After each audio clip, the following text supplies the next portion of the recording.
Today is Thursday, January 23rd, 2025. This is Quick Start from CBN News. I'm Dan Andros. President Trump begins the dismantling of DEI. We'll have that top story and more on today's podcast, where we bring you news from a Christian perspective. Don't forget to subscribe, leave a rating, all that good stuff. You can email us as well, quickstartpodcast@cbn.org. It goes straight to our inbox. We're so glad you're here getting through the news of the Cray with us each and every weekday, bright and early. And joining me today, CBN's Trey Phillips and Billy Hallowell. On the focus story today, Billy, Duck Dynasty is back. Yep, they are coming back to the airwaves with 2 seasons of their show. So we'll get into what that's going to look like. Interesting development for sure. On the main thing, we're taking a look at the secret behind the Action Bible and its success. It's a really cool series, and we'll be talking to one of the creators of that coming up here in a few minutes. All right, don't forget to subscribe to all of our CBN News podcasts at DC Debrief, John Stolnis, Billy's Newsmakers, and of course our 4-part series, Jesus and the Prophecies of Christmas, looking at how the Bible points to the birth of Christ. Great stuff there. All right. With that, we are going to head to the news in 90 seconds. And President Trump has issued an executive order mandating the immediate suspension of all federal diversity, equity, and inclusion programs and staff. The order requires DEI employees to be placed on administrative leave as of yesterday, with agencies providing plans for layoffs by the end of January. Trump criticized DEI initiatives as dangerous, demeaning, and immoral, pledging to promote a merit-based, colorblind society. The move has sparked some debate, with supporters citing it as a victory for equality and critics warning it undermines decades of quote-unquote progress in workplace diversity. After his inauguration, President Trump signed a flurry of executive orders, in addition to that DEI one, including lifting sanctions on Israelis in Judea and Samaria, defunding UNRWA, and removing restrictions on arms sales to Israel. Trump voiced skepticism about the Israel-Hamas ceasefire lasting, with analysts like Jonathan Tobin agreeing, calling it a ransom payment that forces Israel into a position where Hamas could regain control of Gaza. These and more Israel-related executive orders have people signaling a new era in our relationship with Israel. Those are just some of today's top headlines. Check out more stories over at cbnnews.com. And guys, I know we talked about executive orders and how they're kind of a necessary thing that's back and forth now with presidents and the parties and whatnot, but this has been something that I think we've talked about a lot, the pendulum sort of swinging back on these things. Companies trying, they went maybe out of goodwill, most of them trying to implement these sorts of programs, thinking they were doing a good thing. And now we've had several years of this, and people are looking at the results, and it's not good. It's not made us any more, there's no more unity in the country. There's no getting along that's any different than it was, at least politically speaking, 4 or 5 years ago. And certainly these DEI programs have not helped at all. I mean, that's been pretty obvious. So I think they're very unpopular, and it looks like the pendulum's swinging back on them. Yeah, well, I actually think it has changed in that it's gotten worse. There's something. You have to come to a place where you say, as human beings who God made in his image, we're all going to love each other. That doesn't mean you wipe past all the things that have happened in the past. It doesn't mean you don't talk about them. But I think the hyper obsession with the past and then trying to create things to divide people in some sort of strange effort to unite them makes no sense. You can't divide people intentionally and hope that somehow they're going to just come back together. It has not worked very well. You have to find a way to come together, address things cohesively, and move forward. And we have not done that. I feel we've done the opposite of that. And I think that that's why people have reacted so negatively to this. Well, I think a lot of that kind of philosophy is I mean, I'm gonna put this in spiritual terminology, but I'm not extrapolating it out necessarily spiritually, but I think the principle is still the same, is we're kind of operating from like a works-based perspective, right? If we just dwell on the past mistakes enough, then we'll be absolved of everything that we've done. But we haven't reached that point yet. So we need to keep dwelling on all of these errors and these things that we could have done better and issues that the country didn't address correctly. But it ends up, obviously that's not going to absolve us. There's no amount of dwelling on it that will be reckoning enough.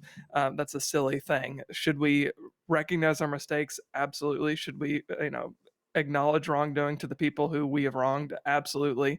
But just remaining there on something that, we're, like you said, Billy, we're not doing anything but causing more division. And I guess in some sort of twisted way, the intention is to be unifying, but it's not. So I think, really, again, this is more broad than what you were talking about necessarily, Dan, but I think this is part of the appeal of Donald Trump, right? I think that's what some people are liking so much. And you mentioned this the other day on the podcast, that America is back. We're entering the golden age of, America. I think a lot of people, that's resonating because, like, man, I've spent so much time hearing about how terrible of a place this is, how terrible we've been at policing the world, and how awful we are. It's nice to hear we're actually not the most evil country in the world for a change. Yeah. Yeah. 100%. And certainly it feels like things are changing. We'll see. I mean, we know the country's never going to be completely unified, but we'll see if we can at least come together on some level as Americans, as we talked about on the podcast this week. All right. Appreciate that. We're going to move over to the focus story now. And Duck Dynasty is coming back on air. So what's going on here? I mean, they've been off for quite some time now, and I know, but there wasn't really any teases or anything that this was in the works. So what's going on? Yeah, it's actually a pretty interesting deal because, as you said, there were no teases. They've been off the air since 2017, and there were a lot of factors that made it seem like the show would not come back, in any form. And I won't get into all of that, but yeah, this sort of came out of nowhere. The family started posting about it, and this is a partnership with A&E. They're going back to A&E where they were before. You remember there were a lot of ups and downs with the A&E relationship. There was the Phil Robertson controversy, which we don't need to go deep into, but which I think actually made the show grow even more of a fan base. But the show is going to be called Duck Dynasty: The Revival, and it's going to be coming to A&E this summer. It'll hit A&E, and then it will go to a streamer after that. But from what we can gather, it's 20 episodes, which is 2 new seasons of the show. And the original ran until, again, 2017. It ran for 11 seasons, and it is the most watched nonfiction series in cable history, which I think a lot of people don't realize. So there's a vested interest at a time where faith projects are everywhere for A&E to realize, hey, we've got this property, we should bring it back. It's not going to look exactly and we don't know a whole lot. It's not going to look exactly like the original look. There'll probably be some tweaks and some changes in the mix, but it's going to be interesting to see. Yeah, it really is. What can viewers expect to see this time around on the show? Yeah, so one of the producers in a statement from A&E talked about faith being an aspect, faith and family, and the shenanigans that they got into on the first series. But again, it's 21-hour episodes, so this is pretty substantial. I mean, this is 20 hours of content. And it's coming from Wheelhouse's Spoke Studios and Tread Lively Productions. And I bring that up because Tread Lively Productions, that is the production company that it was owned and created by Willie and his wife, Corey. So they are actually producing this, so they'll have more creative control than the first time around, since they're at the helm of it. But it says the updated show will follow Willie and Corey and their growing family of adult children and grandchildren. Sadie Robertson is obviously going to be a big part of this. She's the one who teased it. It's actually the first place I saw it was on her feed on Instagram. And it's going to talk about the next generation of the Robertsons living on the family homestead in Louisiana. What's interesting is A&E is actually very excited about this. They said they look forward to reuniting with the Robertsons. And as far as Willie and Corey, their statement on this, they said, going back on A&E feels a little like going back home. We're thankful for all who have followed along as our family has grown and expanded, and can't wait to get cameras rolling again on all the new adventures or perhaps misadventures. So I'm betting this ends up being a big hit again for them. Well, we'll see. I mean, there's a good chance, as it certainly was before. There also was some recent news about Phil Robertson, who is kind of, the matriarch of the show. So yeah, what can you recap what happened with him? Yeah, well, it's interesting. In the statement, they mentioned Miss K coming back, Phil's wife, and they mentioned Cy, but they did not mention Phil Robertson being on the show. And what we do know, he's been very active. We've had him on, we've interviewed him, but recently not as active. He has the beginnings of Alzheimer's, from what we know, and also a blood, some sort of issue with his blood, dealing with very severe health issues. His son Jace said Phil's not doing well, and this is very within the last month and a half or so. He said he talked about the fact that he has a blood disease that's causing all sorts of problems. He said it's accelerated and it's causing problems with his entire body, and he has the early stages of Alzheimer's. So he said if you put those things together, he's not really doing well. He's struggling. So, there's a prayer point there, obviously. Now, Phil was a big part of that show. So you're looking at a very different recipe for a show. Even though it's some of the same people, it'll be interesting to see if they can recreate that same magic. And I think they'll be able to, because their family's pretty incredible. Yeah, they are. I mean, and Phil is an absolute classic. I mean, the guy, just what a life. And obviously he's talked in his testimony about how horrible he was earlier on with the drinking and the nonsense that he was perpetuating on a day-to-day basis and on his family and on his loved ones. But God got a hold of him and really turned him around. And, you could see that. Billy, I know you and I were down there one summer filming some stuff with them, and it's just so funny because they're not like changed at all, right? I mean, it's just like Phil was just, we're like, oh, is Phil going to come out? And it's like, oh, he's out, getting frogs or something. I don't know what he was doing. Like, it's just like, it's not just for the cameras. It's just like what they were doing. And it was stepping into an episode. Dan and I remember Dan sat across the table from me, and we just were eating a meal that Missy Robertson had cooked for us herself, and with Jace, and then the other brother dropped by, Al, and we'll be having Al on actually on the show here in the next couple of days. Oh, that's great. But yeah, no, they're just real people who are not jaded by fame. Absolutely. Well, we definitely need to be praying for them and everything that's going on, obviously for the show and for the success, but obviously with Phil and the health issues there.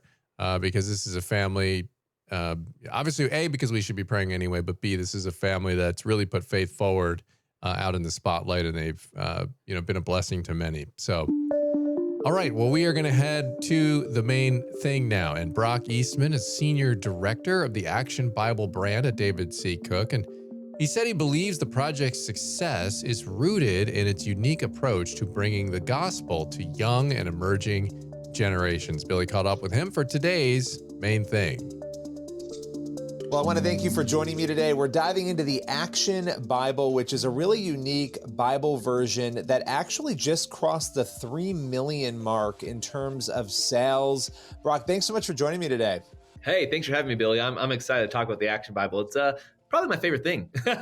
Well, it's really unique. So for those who don't know, let's just start here, because this is not your typical Bible in terms of how it is presented. So tell us a little bit about the Action Bible. Yeah, what strikes people that read the Action Bible is just the beautiful, full, action-packed illustrations that really bring the story to life. And we like to think about the Action Bible bringing the Bible to life in a different way.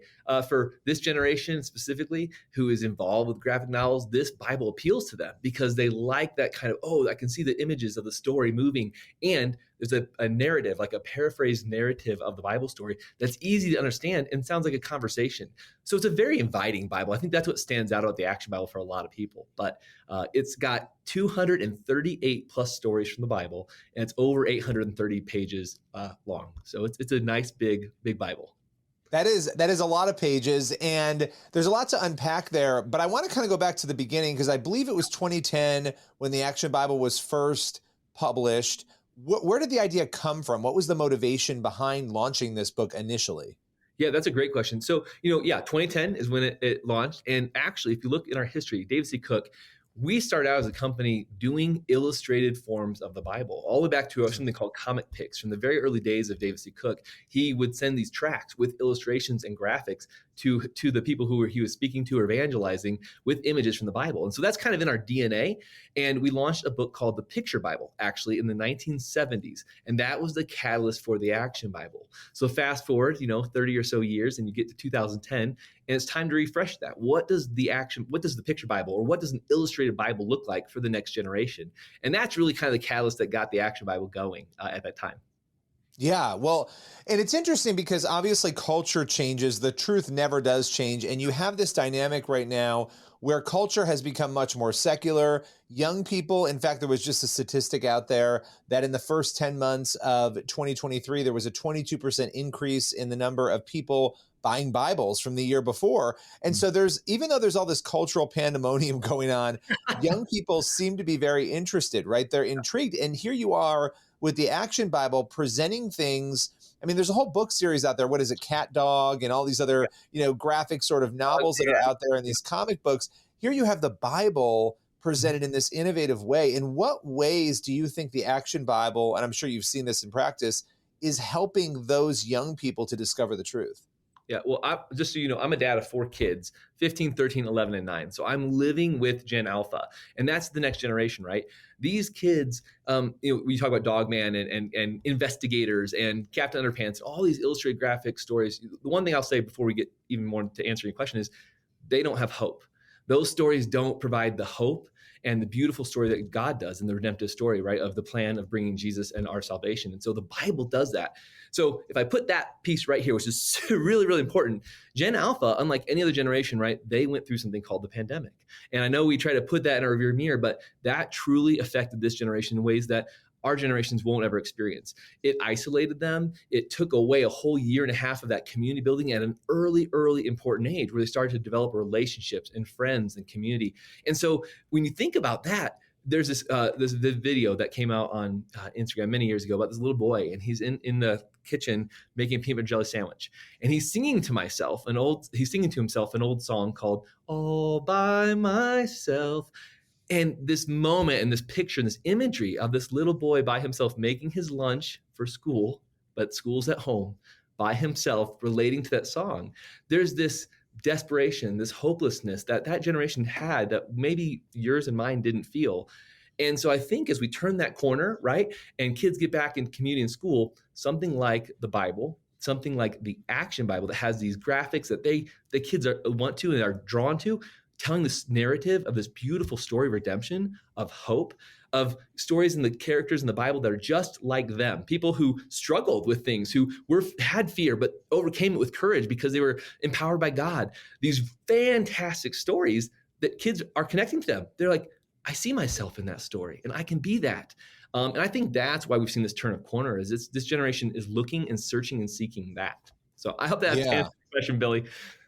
No, it does. And I think it's amazing too. I mean, the way that you've put this together and the way that this, obviously it's resonated. You've sold over 3 million copies. It's really impressive. And, the reason that number is important is that means 3 million young people and maybe even adults, obviously, are able to engage in the Bible in a different way.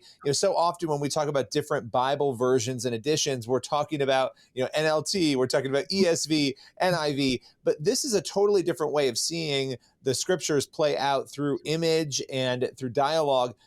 What went into this? I'm sure it was a lot of work to make sure that accuracy was kept, the important pieces were kept, and that it was able to be conveyed in this form. So talk a little bit about that process. Yeah, I mean, the key to the Action Bible is, it is a paraphrase, right? It's not an exact translation, and it doesn't contain the entire Bible. Like I mentioned, 230 stories. So first it was, what is the full story of the Bible? What does that look like to try to tell from beginning to end in the best way we can? I mean, we're already at 838 pages, right? This is a big book. So you have to find a way. The Bible is important as a whole, but how do we tell those key stories in a narrative form that is true to God's word, that can connect to these kids? As I said, we've been doing this for a while, and the Picture Bible was kind of the first book back in the 1970s. Well, that narrative hasn't changed because it can't change, because the Bible is the Bible. It is true. And so I think that's what's at the core of the genesis of creating the Action Bible, was remaining true to the stories and how they are told. We see that in a lot of other ways that the Bible is being told in different forms from video and video games now. The key is to keep true to what God's word is. And so that foundation and adding a narrative and a language easy to understand to connect to the kids, that's what draws them in. So I'd say that's the first part is we were very careful to remain very true to what the Bible actually says in a translation as a paraphrase. That said, the imagery is the next part, is showing that story. What did that look like? Being authentic to the Bible times, making sure there was research done on what did these cities look like? What did the people wear? And so there's a lot of careful effort put into not only the language and the words, but also the imagery that took those pages and basically lifted them and brought them to life, I would say. So. Yeah, no, that's incredible. And maybe there are some stories you could share or even just the impact, because I think when you have a product like this that's been on the market now and obviously there's a deeper history to your organization, but for 14 years where you've been able to see impact, what are some of the ways that you've seen that impact? How have young people, adults been affected by the Action Bible? Yeah, well, what I would like to I'd even like to take it bigger for you is that, so 14 years, right? The Action Bible has been translated into 108 languages around the world. So we talk about 3 million in the United States. The number globally is much larger. In the last 40 years alone, we've sold 1.1 million Action Bibles around the world. So that's not included in that 3 million you and I talked about. And so the impact, domestically, it's huge, right? We know, especially we've seen this curve. That's why we're celebrating 3 million right now. We hit number 24 on Amazon. It is still like 13 weeks running right now. The number one Bible on Amazon. Now, not number one illustrated Bible, not number one graphic Bible, number one Bible above all study Bibles. It's the number one Bible. So we've hit this growth curve, which to your point earlier, Billy, what you said was beautiful. We're connecting to this generation in some form. This Bible is for them. Really an incredible way to engage at a time when culture needs it most. I appreciate you joining us and breaking it all down today. Thank you so much. Hey, thanks, Billy. I appreciate it so much. All right, appreciate that conversation there. And for anyone not familiar with the Action Bible, definitely check it out, especially if you've got kids. It's a really fun Bible, and it's really solid, and the kids really, really enjoy it. So appreciate that. All right, we have time on the podcast today for one last thing. We are looking today at Proverbs 3, verses 11 and 12. It says, "My child, do not reject the Lord's discipline, and don't be upset when he corrects you. For the Lord corrects those he loves, just as a father corrects a child in whom he delights." I love that. Yeah, correction. Correction can be tough, but we often need it, just like, our children need it, right? Yeah, not fun while we're going through it, as we all have experienced as kids, or we see our kids experiencing that as parents, like, putting discipline on the kids. But at the end of the day, when it's from God, it's a blessing, absolute blessing. So a good thing to keep in mind as we're going throughout our week here. And as always, make sure you're getting on over to the cbnnews.com and faithwire.com for more news from a Christian perspective. Lord willing, and that creek don't rise up on us. We'll be back tomorrow with more. God bless. See you then.